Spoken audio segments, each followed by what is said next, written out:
anak-anak kelas 5A, kembali kita berjumpa dalam pembelajaran kita hari ini pada muatan pelajaran IPA. Kali ini kita memasuki tema yang baru di tema 7. Kita akan mempelajari tentang sifat benda dan perubahan wujud benda. Sudah siap untuk pembelajaran kita hari ini? Mari kita belajar bersama-sama di kelas 5A SD Metodis Lubuk Pakam. Pada hari ini kita akan mempelajari tentang 3 wujud benda dan sifat-sifatnya dan perubahan yang terjadi kepada ketiga benda ini. Nah, 3 wujud benda ini saya yakin kalian sudah tahu. Ada benda padat, ada benda cair, dan ada benda gas. Dan saya yakin kalian juga bisa menyebutkan contoh benda padat, benda cair, dan benda gas. Nah, untuk lebih mengenalnya, kita akan mengenal satu persatu sifat dari benda padat, benda cair, dan benda gas. Yang pertama, sifat benda padat. Sifat benda padat, bentuk dan ukurannya tetap, tidak dipengaruhi wadannya, dan volumenya tetap. Artinya, dimanapun diletakkan, bentuk benda padat adalah tetap dan tidak berubah. Benda padat ternyata bisa diubah jika kita beri gaya atau pelakuan fisik tertentu. Jadi harus diberikan gaya atau pelakuan fisik tertentu baru benda padat bisa berubah. Yang kedua, yaitu sifat benda cair. Bentuk benda cair itu tidak tetap sesuai dengan wadannya, tetapi volumenya tetap. Jika air diletakkan di teko, maka bentuknya seperti teko.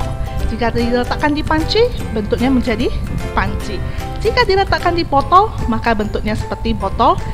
Jadi dimanapun diletakkan, bentuknya akan berubah. Kemudian benda cair ini menekan ke segara Allah dan dapat meresap melalui celah-celah kecil, mengalir dari tempat yang tinggi ke tempat yang lebih rendah. Bentuk permukaan zat cair yang tenang selalu datar, walaupun wadannya dimiringkan. Itu adalah sifat benda cair. Dan yang ketiga, kita akan mempelajari sifat benda gas.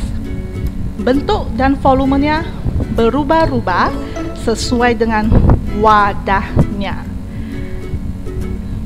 Kemudian benda gas ini mendesak ke segala arah dan mengalir dari tekanan yang tinggi ke tekanan yang rendah. Inilah sifat dari benda gas. Kita sudah mempelajari sifat benda padat, benda cair, dan benda gas. Kemudian kita akan belajar tentang perubahan benda. Berdasarkan sifatnya, ada 2 jenis perubahan benda.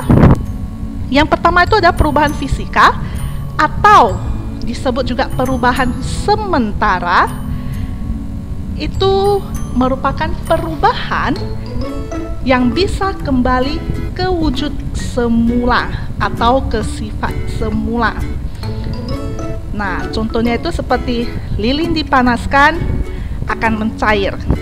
Kemudian kita bisa padatkan kembali, dia bisa kembali ke bentuk lilin. Sama seperti es batu ini, es batu akan, jika dibiarkan dia akan mencair, kemudian kita bekukan lagi, dia akan kembali berubah menjadi es batu. Kemudian ada perubahan kimia, yaitu perubahan yang bersifat tetap. Makanya disebut perubahan tetap, artinya perubahan yang tidak bisa kembali ke wujud atau sifat semula. Contohnya, kertas dibakar jadi abu. Abu tidak bisa kembali menjadi kertas. Kemudian buah yang busuk tidak bisa kembali menjadi buah yang segar. Kemudian kayu yang dibakar akan menjadi arang. Arang tidak bisa kembali menjadi kayu. Itulah perubahan kimia.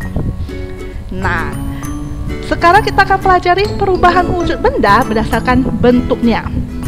Ada 6 bentuk perubahan wujud benda. Yang pertama itu adalah membeku. Membeku, nampak ya?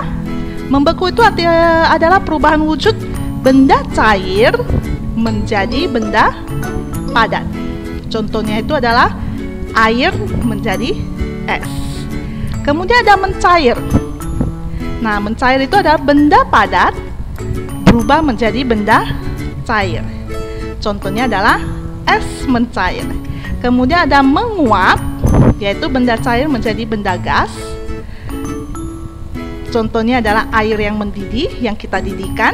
Kemudian ada benda gas, bisa berubah menjadi benda cair yang disebut dengan mengembun.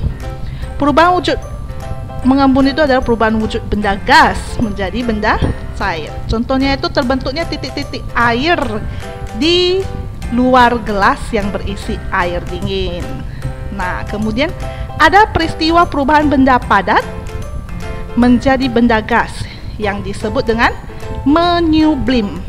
Contohnya itu adalah kapur barus yang lama-kelamaan akan habis. Kemudian yang terakhir adalah mengkristal atau disebut juga menghablur. Nah, ini adalah perubahan wujud benda gas menjadi benda padat. Inilah 6 perubahan wujud benda berdasarkan bentuknya. Nah, dari keenam ini ada yang memerlukan kalor, ada yang tidak memerlukan kalor. Pada peristiwa membeku, mengembun, dan mengkristal, itu ada perubahan wujud yang melepas kalor. Artinya mereka tidak membutuhkan kalor. Nah, pada peristiwa mencair, menguap, dan menyublim, itu ada peristiwa yang menerima kalor. Artinya mereka membutuhkan kalor atau panas. Inilah keenam perubahan wujud benda berdasarkan bentuknya. Kita sudah belajar banyak tentang sifat benda dan perubahan wujud benda. Sekarang kita punya tugas di akhir pembelajaran kita hari ini. Kita punya 2 tugas. Yang pertama adalah menuliskan perbedaan dari perubahan fisika dengan perubahan kimia. Buat dalam tabel seperti ini. Contohnya kalian buat sendiri. Kemudian yang kedua, tuliskan perubahan wujud benda apa saja yang melepaskan kalor dan perubahan wujud benda apa saja yang menerima kalor. Gampang ya? Nah, kalian bisa menemukan jawabannya di video pembelajaran kita hari ini. Inilah akhir pembelajaran kita hari ini. Tetap semangat, tetap rajin, laksanakan semua tugas kalian dengan penuh tanggung jawab. Sampai jumpa lagi pada pembelajaran kita selanjutnya. Tuhan Yesus memberkati.